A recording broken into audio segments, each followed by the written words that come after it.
Last lecture में આપણે chapter number 1 computer પરિચય ફર્સ્ટ ચેપ્ટરમાં આપણે અમુક ટોપિક શીખ્યા હતા। તો આજે આપણે એના પછીના લાસ્ટ લેક્ચરમાં જે ટોપિક શીખ્યા હતા ત્યારબાદના ટોપિક આપણે જે બાકી છે તે આજે આપણે જોઈશું। તો આપણે લાસ્ટ લેક્ચરમાં ચેપ્ટર નંબર 1 કોમ્પ્યુટર પરિચયમાં આપણે લાક્ષણિક કોમ્પ્યુટરની કાર્યપદ્ધતિ શું છે, કોમ્પ્યુટર શું છે, ત્યારબાદ આપણે કોમ્પ્યુટરનો ઉપયોગ કઈ કઈ જગ્યાએ થાય છે, કોમ્પ્યુટર એક સાદું મોડેલ અને ઇનપુટ યુનિટ પ્રોસેસ ને આઉટપુટ એટલા જે ટોપિક છે તે આપણે જોયા હતા। આજે ત્યારબાદ એના પછીના આપણે ટોપિક જોઈશું તો કે મેમરી અને કંટ્રોલ યુનિટ શું છે, આઉટપુટ યુનિટ, કોમ્પ્યુટરની લાક્ષણિકતાઓ અને ફાયદા શું છે, સોફ્ટવેર એટલે શું, હાર્ડવેર એટલે શું અને ફર્મવેર એટલે શું। આજે આપણે તે પછીના આટલા જે ટોપિક બાકી છે, જે ટોપિક લાસ્ટ લેક્ચરમાં જોયા હતા તેનું થોડુંક ઓવરવ્યુ લઈ લેશું અને ત્યારબાદ જે ચેપ્ટર બાકી છે જે ટોપિક તે વિશે આપણે જે ચર્ચા કરીશું। તો હવે આપણે લાસ્ટ લેક્ચરમાં જોયું તો ઇનપુટ યુનિટ, આઉટપુટ યુનિટ અને પ્રોસેસ। તો હવે આપણને ખબર છે ઇનપુટ યુનિટ શું છે, તો કે કમ્પ્યુટરમાં ડેટા અને સૂચનાઓ દાખલ કરવા માટે જે પ્રોસેસ જે સુવિધા આપવામાં આવે છે એટલે કે જેનાથી આપણે એન્ટર કરાવીએ છીએ ડેટા તેને શું કહીએ છીએ, આપણે ઇનપુટ યુનિટ કહીએ છીએ।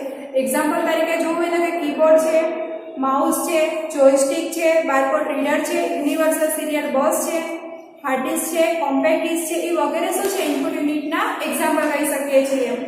આપણે લાસ્ટ લેક્ચરમાં જોયું હતું કે આપણે બારકોડ રીડર જે છે તેનો ઉપયોગ કેવી રીતના થાય છે કે મોલમાં આપણે કોઈ વસ્તુ સ્કેન કરીએ છીએ ત્યારે આપણે ગન જેવું દેખાય છે તેને શું કહેવામાં આવે છે, બારકોડ રીડર કહેવામાં આવે છે।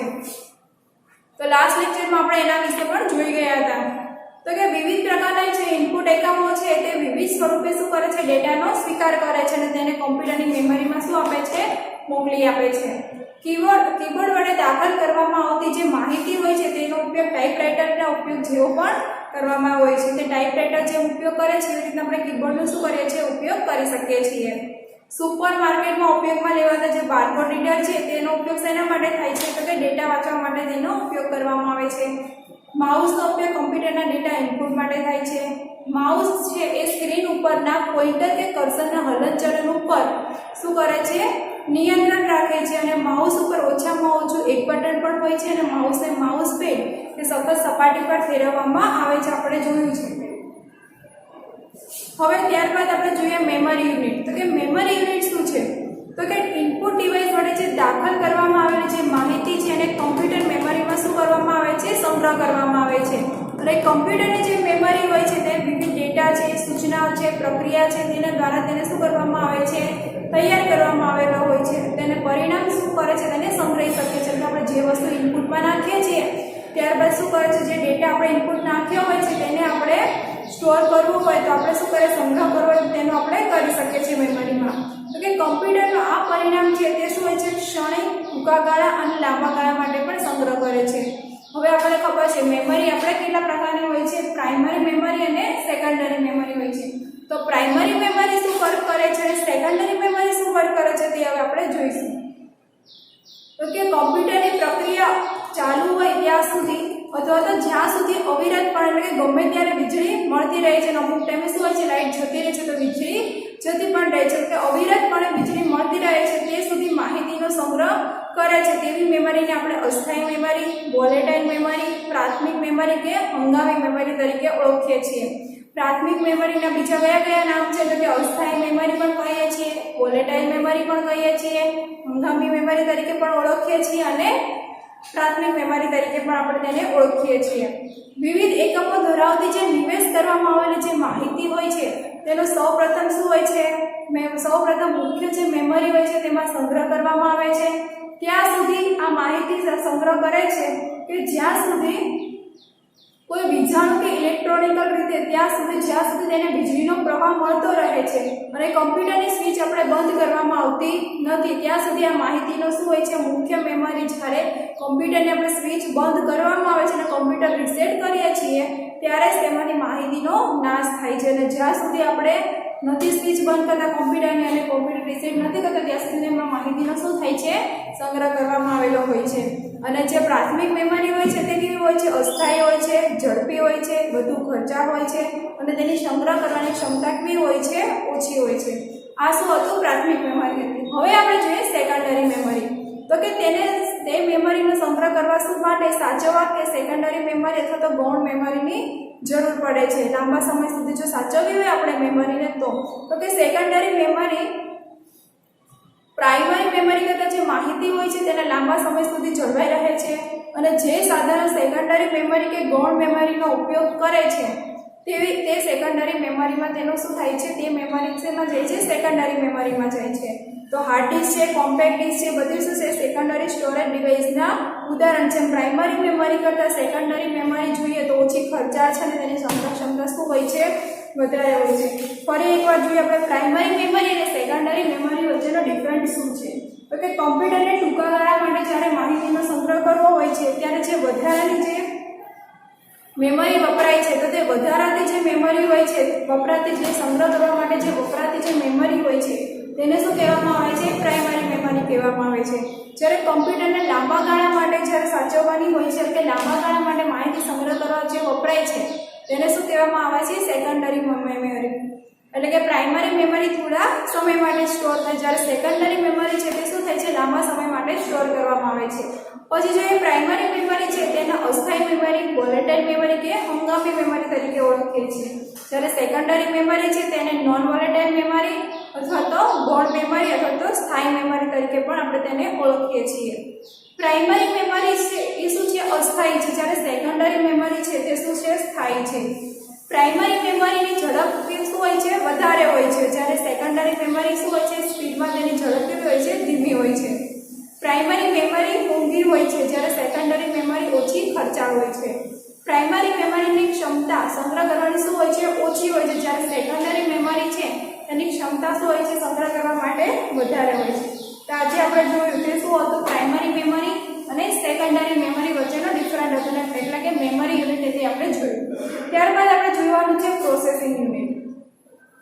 કે પ્રોસેસિંગ યુનિટ શું? હવે આપણે ડેટા તો એન્ટર કરાય ઇનપુટમાં, મેમરી કઈ જગ્યાએ સ્ટોર થાય છે એ પણ આપણે જોયું અને મેમરીના બે ટાઈપ છે એ પણ આપણે જોયું કે પ્રાઇમરી મેમરી શું કરે છે અને સેકન્ડરી મેમરી શું કરે છે. ત્યારબાદ આપણે જોવાનું છે પ્રોસેસિંગ યુનિટ. એટલે કે પ્રોસેસિંગ યુનિટ એટલે શું? તો આપણે કંટ્રોલ યુનિટ હોય છે. તો જો ડેટા અને સૂચના જ્યારે મેમરીમાં આપણે દાખલ કરાવીએ છીએ એટલે કે દાખલ કર્યા બાદ સૂચનાનું શું કરવામાં આવે છે? તેમાં અમલ કરવામાં આવે છે અને તેના આધારે જે પરિણામ શું કરે છે? તૈયાર કરવામાં આવે છે. હવે આપણને ખબર છે આપણે કોઈ પણ વસ્તુ ડેટા એન્ટર કરાવીએ છીએ તો કોમ્પ્યુટરમાં ઉપર ગોળ સર્કલ ફરે છે, એટલે કે પ્રોસેસ એ પૂરું થયા બાદ આપણને શું બતાવે છે? આઉટપુટ. જે મોનિટરમાં આપણને ત્યારબાદ આપણને શું બતાવે છે? આઉટપુટ બતાવે છે. તો ત્યારબાદ આપણે જોઈએ કે ઉપયોગકર્તાની જરૂરિયાત મુજબ પરિણામનો મેમરીમાં શું કરે છે? સંગ્રહ કરવામાં આવે છે. એટલે કે આઉટપુટ એકમ છે તેના ઉપર શું કરે છે? તે ઇનપુટ છે તેને મોકલી આપવામાં આવે છે. સૂચનાનો અમલ કરવા માટે કમ્પ્યુટર વડે કરવામાં આવતી જે ગાણિતિક અને તાર્કિક જે ગણતરીઓ હોય છે તેને આપણે એરિથમેટિક લોજિકલ યુનિટ તરીકે ઓળખીએ છીએ. અને જે આ એરિથમેટિક લોજિક છે એને ટૂંકમાં આપણે ALU તરીકે પણ ઓળખીએ છીએ. શું કહેવાય છે? ALU. એનું ફૂલ ફોર્મ છે એરિથમેટિક લોજિક યુનિટ. કે જેમાં શું હોય છે? ગાણિતિક અને તાર્કિક જે વસ્તુ હોય છે તેનું ગાણિતિક અને તાર્કિક જે વસ્તુ હોય છે તેનું શું કરવામાં આવે છે? ગણતરી કરવામાં આવે છે. એટલે કે સૂચનાનો જે અમલ કરવા માટે કમ્પ્યુટર વડે કરવામાં આવતી જે ગાણિતિક અને તાર્કિક ગણતરીઓ છે તે શેમાં થાય છે? ALU એટલે કે એરિથમેટિક લોજિકલ યુનિટમાં કરવામાં આવે છે. કમ્પ્યુટરના જે સૂચના હોય છે એનો અમલ અને સંચાલન કરવા માટે કમ્પ્યુટરના અન્ય ભાગોમાં પણ કાર્યનું શું કરવું પડે છે? નિયંત્રણ કરવું પડે છે. અને જે કાર્યનું નિયંત્રણ કરવા માટેની જે કામગીરી હોય છે તે કોણ કરે છે? કંટ્રોલ યુનિટ કરે છે. એટલે કે કમ્પ્યુટરમાં કોઈ સૂચના આપણે એન્ટર કરાય છે તેના ઉપર કયું સંચાલન કરવું, કેટલું નિયંત્રણ રાખવું છે, કેટલા ભાગનો કમ્પ્યુટરના અન્ય બીજા કયા ભાગો કયું કાર્ય કરે છે, બધા ઉપર નિયંત્રણ પણ રાખે છે કંટ્રોલ યુનિટ રાખે છે. એટલે કે ALU અને કંટ્રોલ યુનિટ જ્યારે ગણતરીનું કાર્ય હોય ત્યારે કોણ કરે છે? ALU કરે છે. અને કયા પાર્ટ ઉપર કઈ વસ્તુ કરવી, તેના કયા પાર્ટમાં નિયંત્રણ રાખવું છે તે બધું હેન્ડલિંગ કોણ કરે છે? કંટ્રોલ યુનિટ કરે છે. એટલે કે CU કંટ્રોલ યુનિટ ટૂંકમાં કહેવામાં આવે છે CU એટલે કે કંટ્રોલ યુનિટ કરે છે. એટલે જોઈએ તો કે ALU અને કંટ્રોલ યુનિટ ભેગા મળીને શું કરે છે? સેન્ટ્રલ પ્રોસેસિંગ યુનિટ એટલે કે આપણે તેને CPU તરીકે ઓળખીએ છીએ. તો ALU અને કંટ્રોલ યુનિટને ટૂંકમાં કહેવાય છે CU. આ બંને ભેગા મળીને આપણને શું બને છે? CPU બને છે. અને CPU નું ફૂલ ફોર્મ છે સેન્ટ્રલ પ્રોસેસિંગ યુનિટ. ALU એટલે તો આપણે શું કહીએ છીએ, જેને આપણે ALU અને કંટ્રોલ યુનિટ ભેગા કરીને સેન્ટ્રલ પ્રોસેસિંગ યુનિટ કહે છે, જેને આપણે કમ્પ્યુટરનું મગજ પણ કહીએ છીએ. કોને કહીએ છીએ? તો કે CPU ને. CPU ને આપણે કમ્પ્યુટરનું મગજ કહીએ છીએ. CPU જે છે તે કેટલીક ખૂબ જ ઝડપી મેમરી હોય છે, જેને આપણે કેશ મેમરી પણ તરીકે ઓળખીએ છીએ. અને કેશ મેમરી શું હોય છે? તે CPU માં આવેલી હોય છે. પ્રાઇમરી મેમરી કરતાં સેકન્ડરી મેમરી સ્થાયી, ધીમી, ઓછી ખર્ચા અને સંગ્રહ ક્ષમતા કેવી હોય છે? વધારે હોય છે. એટલે હવે આપણે જોવું હોય તો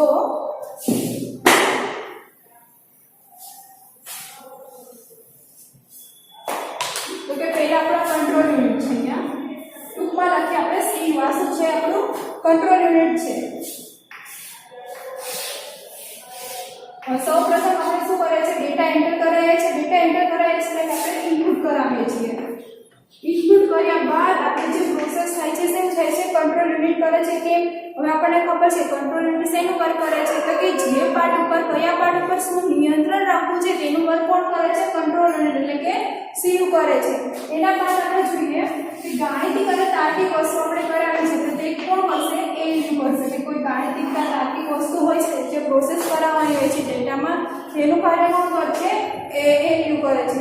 ત્યારબાદ આ પ્રક્રિયા પછી આપણને શું મળે છે? અહીંયા આઉટપુટ મળે છે. આ પ્રોસેસ છે આપણી. તો ત્યારબાદ આપણને શું મળે છે? આઉટપુટ મળે છે. હવે આટલી પ્રોસેસ પૂરી થઈ ગયા બાદ આપણને પૂછે કે તમારે પ્રાઇમરી મેમરીમાં સ્ટોર કરવું છે કે સેકન્ડરી મેમરીમાં સ્ટોર કરવું. તો એના પછી અહીંયાથી કયો પાર્ટ આવશે? મેમરીનો આવશે. કયો પાર્ટ આવશે? મેમરીનો આવશે. અને મેમરીમાં પાછા બે ડિવાઇસ પડશે. કયા કયા પડશે? તો અહીંયા આવશે પ્રાઇમરી મેમરી અને અહીંયા આવશે સેકન્ડરી મેમરી. આ બંને શું છે? આપણા પાર્ટ થાય છે, પ્રાઇમરી મેમરી અને સેકન્ડરી મેમરી. એટલે આ રીતના જે હોય છે તે પ્રોસેસિંગ યુનિટ પ્રોસેસ કરે છે. કે ડેટા એન્ટર કરાવશે, કંટ્રોલ યુનિટ શું કરશે? તેના ઉપર નિયંત્રણ રાખશે કે કયા પાર્ટ ઉપર શું વર્ક કરાવવું છે મારે, કેટલું વર્ક કરવું છે અને કેટલા ટાઈમમાં બધું સંચાલન કોણ કરે છે? કંટ્રોલ યુનિટ કરે છે. એ ગાણિતિકને લગતી કોઈ પ્રોસેસ છે એ વસ્તુ કરશે. ત્યારબાદ આપણને આઉટપુટ મળે છે. ત્યારબાદ મેમરીમાં જાય છે. મેમરીમાં બે પાર્ટ છે, પ્રાઇમરી મેમરી અને સેકન્ડરી મેમરી છે.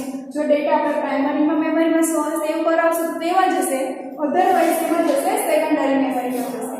આજે આપણે હતું તે શું હતું? પ્રોસેસિંગ યુનિટ હતું. ત્યારબાદ જોવાનું છે આપણે આઉટપુટ યુનિટ. તો કે આઉટપુટ યુનિટ એ છે વિઝ્યુઅલ સ્ક્રીન એટલે કે દ્રષ્ટિ વિષયક પડદો છે, જેને આપણે મોનિટર પણ કહીએ છીએ. બધાએ મોનિટર જોયું છે આપણે. હવે જોઈએ ત્યારબાદ મોનિટર એ કમ્પ્યુટરની નિર્ગમ રચનાનો શું કરે છે? નિર્દેશ કરે છે. માહિતી પ્રદર્શિત પ્રત્યેક સ્ક્રીન છે તેને શું કહેવાય? મોનિટરનો પણ એક ભાગ જ હોય છે.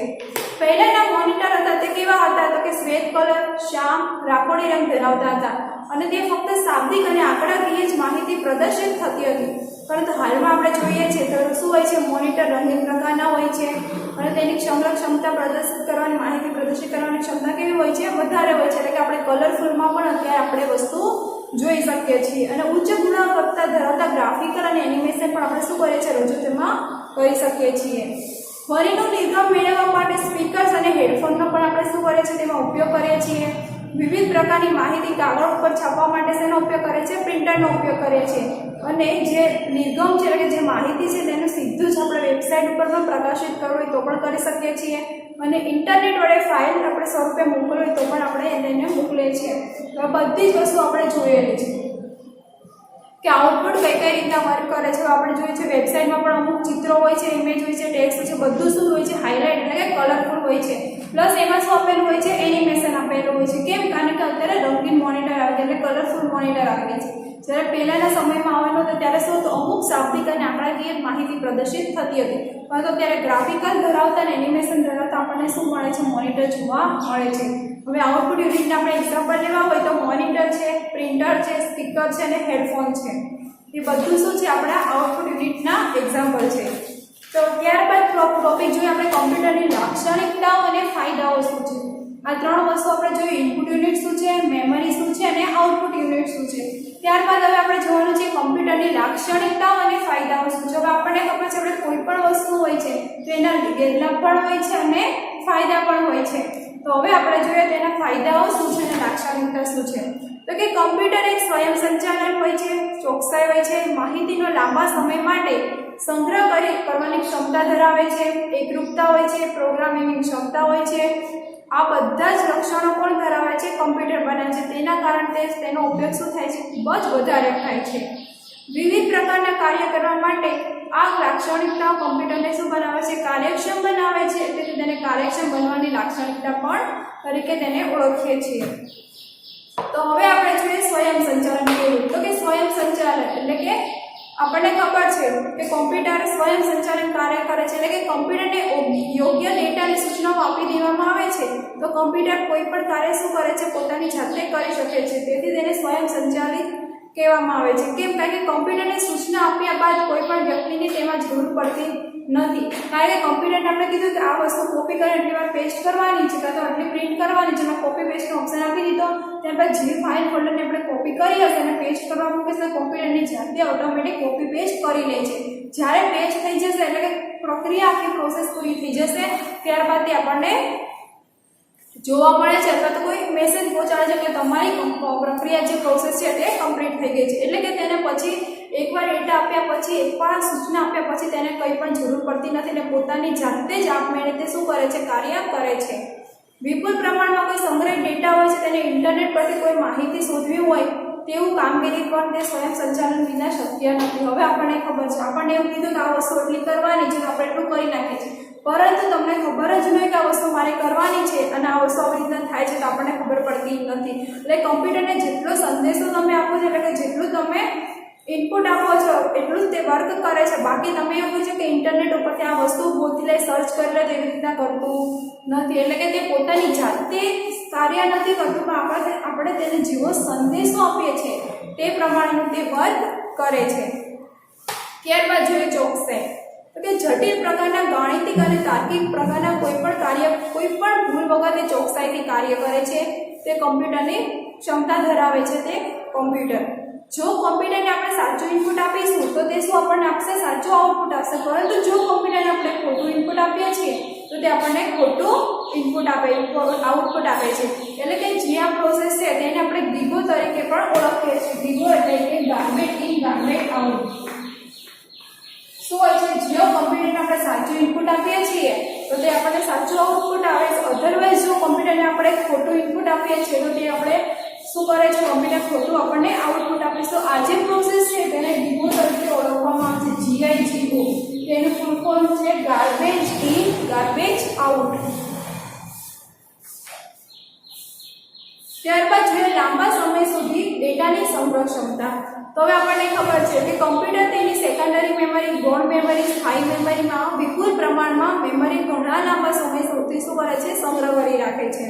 તો કમ્પ્યુટરમાં સંગ્રહ કરેલી માહિતીની જરૂર પડે ત્યારે આપણે તેને સરળતાથી શું કરે છે? પાછી પણ મેળવી શકીએ છીએ.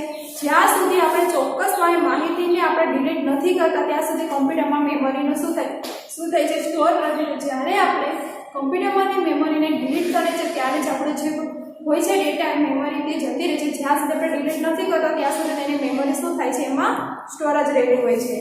ત્યારબાદ જોઈએ યાંત્રિક અને વારંવાર પુનરાવર્તિત કાર્ય કરવાની ક્ષમતા. તો હવે જોઈએ એક જ પ્રકારની યાંત્રિક કે પુનરાવર્તિત પ્રકારની કામગીરી કરવા માટે કોમ્પ્યુટર પણ સક્ષમ છે. હવે તમને એક્ઝામ્પલ તરીકે એવું કીધું આજે કે તમારે 5 લેક્ચર કે 6 લેક્ચર કન્ટિન્યુ ઇંગ્લિશ ભરવાના છે, મેથ્સના ભરવાના છે કે સાયન્સના. તો તમે શું લોકો કરશો કે પહેલા પીરિયડમાં જેટલું ઇન્ટરેસ્ટ હશે તમને એટલો લાસ્ટ લેક્ચર સુધી તમને ઇન્ટરેસ્ટ હશે નહીં. કેમ? કારણ કે પહેલા પીરિયડમાં તમને લેક્ચરમાં હોય કે હમણાં લેક્ચર પૂરો થઈ જશે ત્યારબાદ બીજા સબ્જેક્ટનો લેક્ચર હશે, પરંતુ એકનો એક સબ્જેક્ટ તમને ભણવામાં શું આવે છે? કંટાળો આવે છે. એટલે તમને ઇન્ટરેસ્ટ રહેતો જ નથી. પરંતુ જો તમે કમ્પ્યુટરને એકનું એક વાર ઘણી વાર તો 2 કે 3 દિવસ સુધી કે મહિના સુધી કરશો તો પણ તે શું કરે છે? તે કાર્ય કરે છે. અને તેની સ્પીડ શું હોય છે? વધતી પણ નથી અને ઘટતી પણ નથી. સ્ટાર્ટિંગમાં જેટલી સ્પીડ હશે કમ્પ્યુટરની એટલી જ જ્યારે લાસ્ટમાં જ્યારે એનું વર્ક પૂરું થશે ત્યાં સુધી તેની સ્પીડ શું હશે? તેટલી ને તેટલી જ હશે. સ્પીડ વધેલી પણ નહીં હોય અને સ્પીડ ઘટેલી પણ નહીં હોય. કોમ્પ્યુટર કંટાળતું નથી. એટલે કે કોમ્પ્યુટરને એકનું એક કામ ગમે તેટલી વાર કરવાનું હોય તો પણ કરે છે અને તેની સ્પીડમાં પણ કોઈ વધારો કે ઘટાડો થતો નથી. જે સ્પીડ સ્ટાર્ટિંગમાં જે સ્પીડ હોય છે તે સ્પીડ એની શું હોય છે? એન્ડ સુધી હોય છે. ત્યારબાદ જોઈએ આપણે પ્રોગ્રામિંગ ક્ષમતા. તો કે પ્રોગ્રામિંગ કમ્પ્યુટર વડે અગાઉથી જે નક્કી કરેલી જે સૂચના છે તેનો અમલ તૈયાર કરવા માટે પ્રોગ્રામ તૈયાર કરી શકીએ છીએ.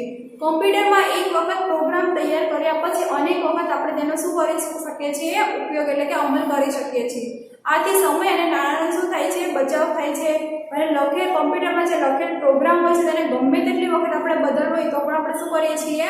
બદલી શકીએ છીએ. અને જે યોગ્ય અને પદ્ધતિસર આપણે કમ્પ્યુટરની સૂચનાઓ આપવામાં આવે તો કમ્પ્યુટરમાં અનેક પ્રકારના કાર્ય કરવા માટે શું હોય છે? સક્ષમ હોય. તો આપણને ખબર છે આપણે એકવાર ફાઇલ બનાવી હોય કે બનાવી હોય પ્રોગ્રામ હોય કમ્પ્યુટરમાં તો આપણે એમાં સુધારો વધારો કરવો હોય તો પણ કરી શકીએ છીએ. એવું નથી હોતું કે કમ્પ્યુટરમાં એકવાર લખાઈ ગયા સેવ થઈ ગયા પછી આપણે કમ્પ્યુટર એડિટ કરવા ન હોય. પરંતુ જો આપણે કોઈ ડોક્યુમેન્ટ બનાવ્યું હોય છે કે કોઈ પ્રોગ્રામ લખતો હોય છે તો તેમાં આપણે સુધારો વધારો કરવો હોય તો આપણે કરી શકીએ છીએ. જો આપણે સુધારો વધારો ન કરીએ તો ફરીવાર આપણે પહેલેથી શું કરવું પડે? ફરીવાર જે વસ્તુ ટાઈપ કર્યો હોય પ્રોગ્રામ ટાઈપ કર્યો હોય તો ફરીવાર આપણે શું કરવું પડે છે? લખાણ લખવું પડે છે. પરંતુ જો આપણે એડિટ કરવા દઈએ છીએ તો આપણે સમય અને નાણાંનો શું થઈ જાય છે? બચાવ થઈ જાય છે. એટલે કમ્પ્યુટરમાં શું હોય છે? પ્રોગ્રામની ક્ષમતા હોય છે કે કોઈ પણ પ્રોગ્રામ લખ્યો હોય છે કે કોઈ ડોક્યુમેન્ટ બનાવે છે તેમાંથી સુધારા વધારા કરવા દે છે. ત્યારબાદ આપણે જોઈએ સોફ્ટવેર એટલે શું? નામ તો તમે સાંભળ્યું છે સોફ્ટવેર એટલે શું? તો કે અને હાર્ડવેર એટલે શું? તો હવે આપણને ખબર છે જે વસ્તુને આપણે જોઈ શકીએ છીએ અને સ્પર્શ કરી શકતા નથી તેને શું કહેવામાં આવે છે? સોફ્ટવેર કહેવામાં આવે છે. એક્ઝામ્પલ તરીકે આપણે મોનિટર ઉપર બધા સોફ્ટવેર હોય છે, નોટપેડ હોય છે, માઇક્રોસોફ્ટ ઓફિસ હોય છે, ઓપન ઓફિસ હોય છે, પછી પેઇન્ટ છે, બધા શું કહેવાય છે? સોફ્ટવેર કહેવાય છે. કે જે વસ્તુને આપણે જોઈ શકીએ છીએ પરંતુ સ્પર્શ કરી શકતા નથી તેને શું કહેવામાં આવે છે? સોફ્ટવેર કહેવામાં આવે છે. તો કે કમ્પ્યુટર આપમેળે કોઈ પણ પ્રકારની કામગીરી કરી શકતું નથી. કમ્પ્યુટર માટે કોઈ પણ પ્રકારની ઇચ્છિત કામગીરી કરવા માટે કમ્પ્યુટરમાં ડેટા અને મશીન સમજી શકે તે પ્રકારની ક્રમિક સૂચનાઓનો શું કરે છે? શ્રેણી આપવી પડે છે.